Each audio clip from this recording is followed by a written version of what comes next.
Often as a pharmacist, you're going to encounter angry patients. Now, what separates a good pharmacist, or even a great pharmacist, from just a pharmacist, is how you deal with those patients.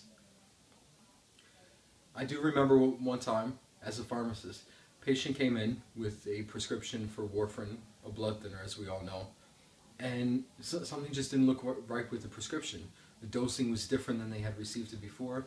Something just didn't look right about it. Well, I had to tell the patient, no, we can't fill it, we have to get in contact with your doctor.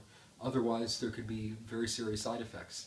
If the dosing was too high, the blood would be too thin.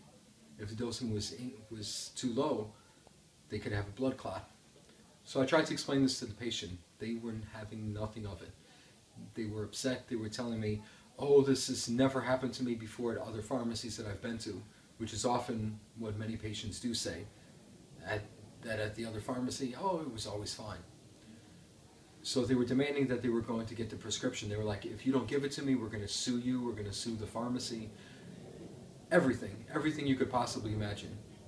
But as a good pharmacist, I knew that I couldn't just dispense this medication with the dosing that looked to me, in my professional judgment, to be incorrect. So despite the patient cursing us out, saying they were going to be going to another pharmacy, I did what I needed to do. I told them, please wait, we'll give you a call back. Give us a call back tomorrow. I'm going to get in touch with your doctor. So I got in touch with the doctor. The doctor called us back actually later that evening and let me know that actually, in fact, the dosing on the prescription was incorrect. So the patient came back the next day, picked up their medication, and we let them know that the original dosing that they were very angry about, that they demanded that they were going to get, was actually incorrect. So in this situation, as a good pharmacist, and as you will be a good pharmacist, sometimes as a good pharmacist, you need to stand up to the patient and let them know that even though they're demanding something in their best interests for their health, you can't always give that to them. In this case, had the prescription gone out with the incorrect dosing on the original prescription that they brought in that they were demanding, again, their blood would have been too thin, or they would have had a blood clot, potentially. So that's one example of being a good pharmacist with an angry patient. In another case, a patient came in, obviously can't say the name of the patient or any information. However, the patient, they had multiple conditions, end-stage renal disease, HIV, many different conditions. So the patient came in with about 5 or 6 prescriptions. We filled them.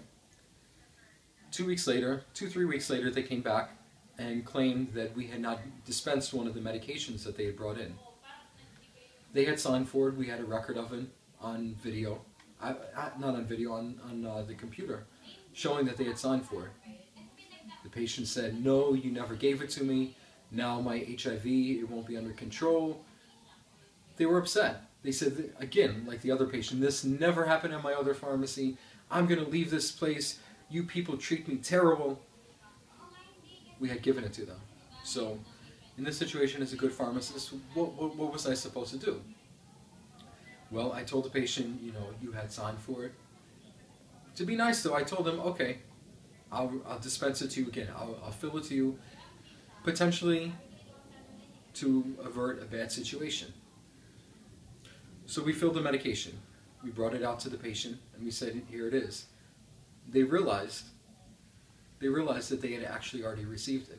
So after they had gotten upset at us, threatened to go to another pharmacy, transfer their prescriptions, and go somewhere else, they realized that we had done what we had to do. But as a good pharmacist, as opposed to just a pharmacist, we decided to go along with the patient, work with the patient in their situation, because honestly, they were probably having a worse day than any of us would know with their end-stage renal disease and HIV. Obviously. So in this situation, as a good pharmacist, you have to be compassionate and considerate with people, even if they tell you that you were doing something that you know you hadn't done. So what would the alternative have been? We could have said, okay, just go, leave, transfer your prescriptions, go somewhere else. We could have said that. It would have been easy. But as a good pharmacist, I knew that if they had transferred their prescriptions, tried to get a new prescription from their doctor, that very likely they would have missed doses on their medication in that process. So as a good pharmacist, I knew we had to keep this patient at our pharmacy so there was a continuation of their therapy. In the first situation, we had to stand up to the patient for the good of their health. In the second situation, you had to be compassionate as a good pharmacist. As a pharmacist, there's many different situations that come up in your practice. Many angry patients who come in. Being a good pharmacist is knowing how to deal with them. At times, standing up to the patient for their health, and at other times, being compassionate.